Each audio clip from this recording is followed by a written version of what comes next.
From the News Channel 5 network, this is SportsLine.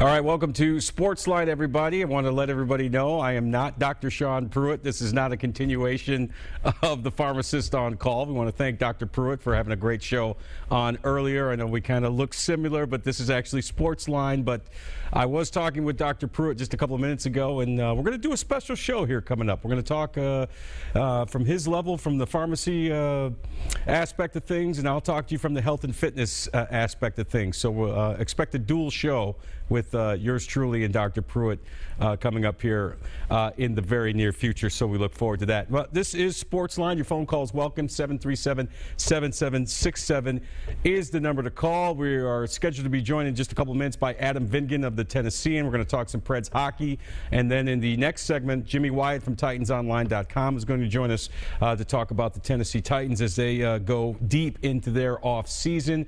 But again, your phone calls welcome as well. Anything that's on your sport in mind. A lot going on. Losses on the hardwood last night for Vanderbilt and Tennessee. Both teams 2-4 in the SEC. Certainly want to hear from Black and Gold and Big Orange fans. If you have any concerns or any questions or any comments about the Vanderbilt or Tennessee men's basketball team. And also, what do you think the future of Holly Warlick should be with the Tennessee women's program? Some tough losses this season. They're not currently ranked.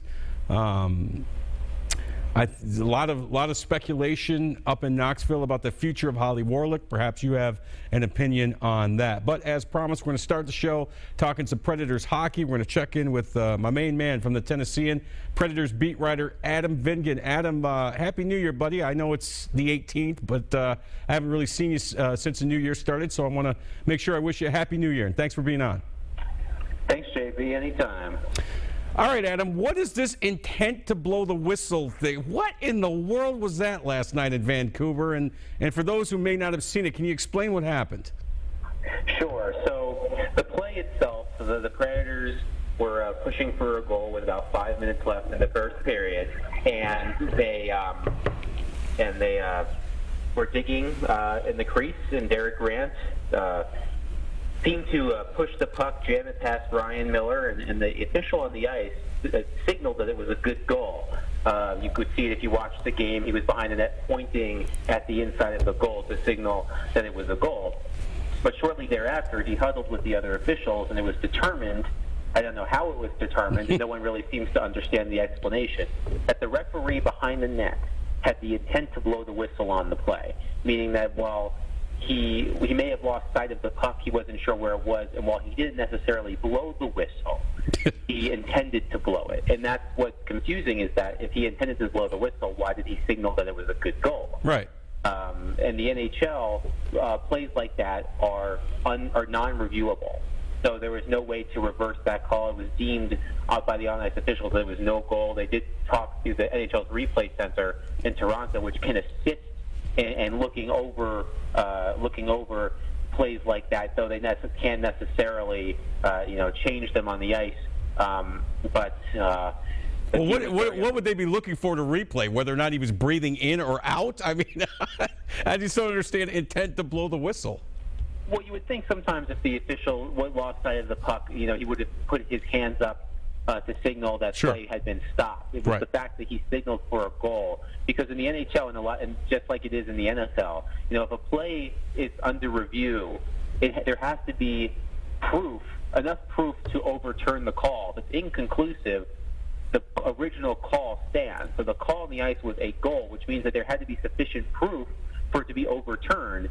I don't know where that sufficient proof was, but the ultimate result was the Predators ended up being shut out for the third time last season. And Peter Laviolette was certainly not happy after the game, as you might imagine, mentioning that he didn't understand any of the explanation that he received all night, and left a sour taste in his mouth. Yeah, and Peter Laviolette also saying that, in a game like this, when we're fighting for our playoff lives, we need those 2 points, or at least 1 point, with an overtime loss or something like that. I mean, you hope a game like this doesn't come back to haunt the Predators later on this spring when they're driving for the playoffs. Right, especially with who they lost to. They lost to Vancouver, who was a point behind them in the standings, and since they got 2 points and the Predators none. The Vancouver Canucks jumped over the Predators, who are still on the outside looking into the playoffs right now. So yes, and every point counts, especially for them at this point. So you don't want them to end up in April, miss the playoffs by a couple points, and be like, well, what happened there? Of course, you can't necessarily pinpoint 1 or 2 games where it all went wrong, but you could certainly look at games where points should have been had that weren't, and that might be a game that they look back on. Adam Vingan is our guest. He covers the Predators for the Tennessean. We're starting off SportsLine here with a bang. Adam, obviously Ryan Miller is a proven goaltender. Really no shame in losing a shutout to him. I believe 30 saves last night. Pekka Rinne not too shabby either. 24 saves I believe he had. What are you seeing from the Predators in terms of generating offense 5-on-5? What seems to be missing with this team right now? Well, what's interesting is that their top offensive producers aren't producing, and they've been out of the lineup. Yeah. Mike Ribeiro was scratched for 2 games and came back last night. Craig Smith got scratched last night. Craig has 7 goals this season in 40-plus games. He had 5 in the first 9 games of the season, which means he had 2 in the last 30-plus. And they were hoping that by scratching him, they could sort of hit the reset button, so to speak, and then let him relax and try to get back to the shoot first, 20-goal scorer that Craig Smith can be. They also assigned Kevin Fiala to the minors. It really looks like, especially when you look at the guys who are out of the lineup or have or have been hurt, whether it's Craig Smith being scratched, Mike Ribeiro being scratched, Kevin Fiala being sent down, Colin Wilson being out of the lineup, PK Subban being out of the lineup, Josi being out of the lineup, a lot of skilled players not playing. So they seem to be playing this more physical blue-collar game. Of course, they get Cody McLeod last week. Derek Grant also plays like that, Harry Zolnarchuk. So they have guys who are willing to crash and bang, so to speak. So you're wondering if they feel like, at least with the people that are not in the lineup or the ones that aren't producing, if they need to move in a more physical direction. Is the feeling, Adam, just, hey, let's just try to hang in there until we get, like you said, Josi, Subban, Neal, all these injured players all back and playing and with a few games under their belt, and then we can really make our run this spring to the playoffs? Is that kind of the feeling you get? I know you're around the team pretty much every day.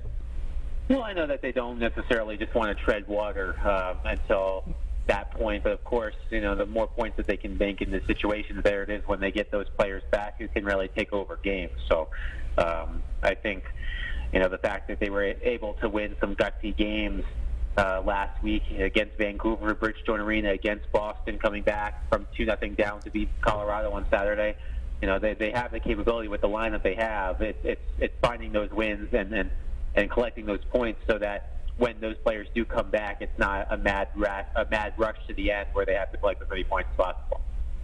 We're talking with Adam Vingan of the Tennessean, talking Preds hockey here on SportsLine. What is the latest on PK Subban? Is there a timetable for his return, or is it still up in the air? Well, he has been practicing lately. He participated in 2 optional skates last week. Thursday, the optional morning skate before the game against the Bruins, and Friday, the optional practice before they intended to leave on this road trip. He practiced fully on Monday, skated yesterday before the game in Vancouver, but did not play, and then practiced fully again today. So that's 2 full practices in 3 days. David Poile told one of our local radio stations that he's hoping that PK could return on Tuesday, the first Predators home game back after this road trip against the Buffalo Sabres. Wasn't sure if he's going to play on this road trip. You look at the rest of the schedule, they end this road trip with 3 games and 4 nights. They play tomorrow night, Friday night, and Sunday night. Yeah. So, it's sort of a tough situation to throw him in. I could see maybe potentially Sunday being a possibility against the Minnesota Wild. But I do think that he'll be back before the All-Star break, which is next weekend, where he'll be the Predators' lone All-Star representative. But they have 5 more games before the All-Star break, and I think we'll see him before that comes. I know in the NHL, Adam, they don't reveal the nature of injuries, but have you been able to confirm that it was a herniated disc with PK Subban? Well, that's what's been widely reported, and I haven't heard anything that would dissuade me from thinking that. And those are tricky injuries, of course. He's been on the ice. We haven't been able to talk to him because his injured reserve status, but appears to be going full go, doesn't seem to be having any limitations in terms of skating, but of course there needs to be more rigorous skating, contact, things of that nature. But back injuries are tough because rest can feel good when you're not going full bore, but if he goes back on the ice and tweaks something, right, that's a whole different thing when you're finally facing real competition again. So we'll see what happens there.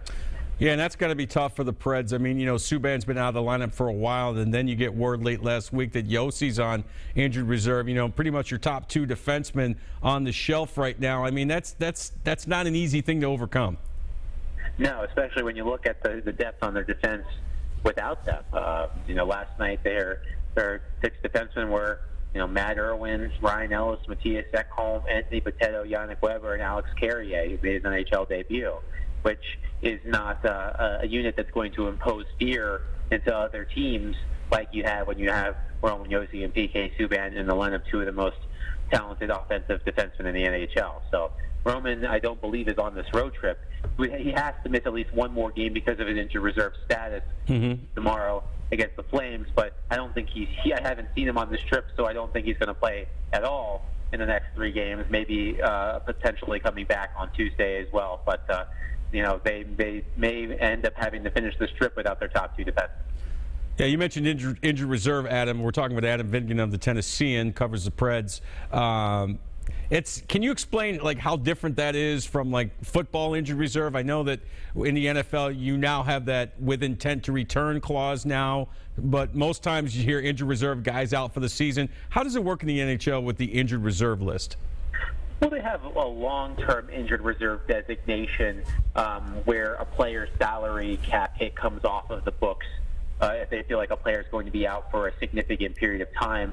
And to best paraphrase the rule, if a player is placed on injured reserve, he usually has to miss at least a week from the time he was placed on injured reserve. So Roman Josi, for example, was placed on injured reserve, I guess would have been Friday.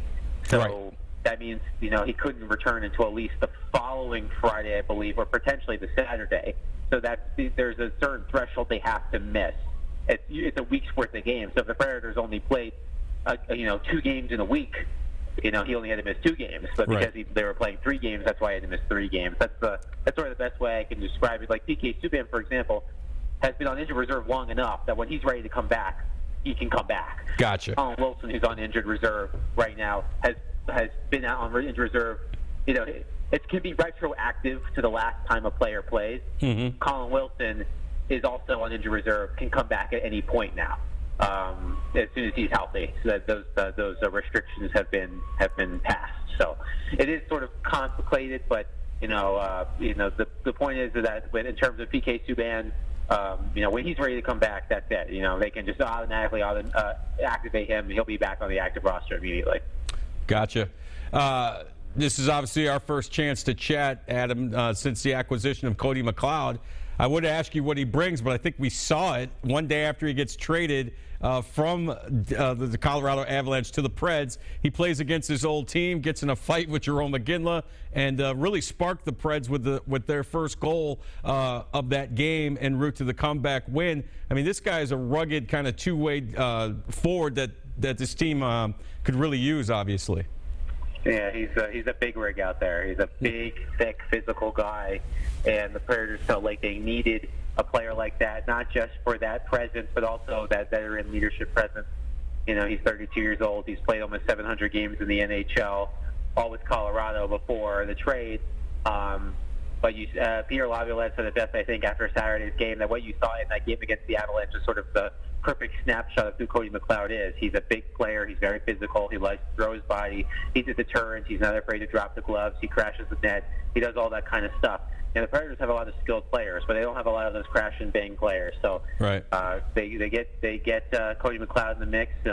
He's already getting a lot of responsibility, more than he had in Colorado. He had sort of been marginalized in Colorado. In the 28 games he played there this season, he was averaging fewer than 6 minutes of ice time per game. In his first game with the Predators, he had over 10 minutes, which was a season high. So they definitely see value in him, and so far he has produced.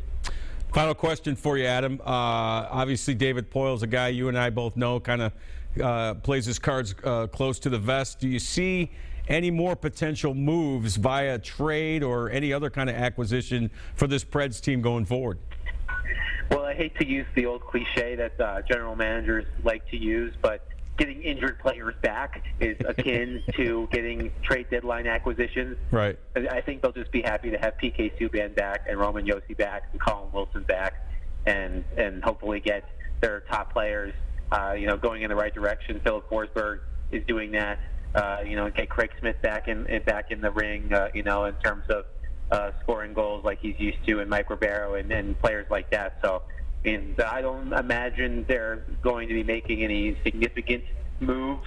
They've done plenty of that over the last year. So, I'm not sure if they feel like anything major needs to happen. I think the Cody McLeod trade was a good indication that it wasn't a move that blew anybody away, but a move that still has value nonetheless.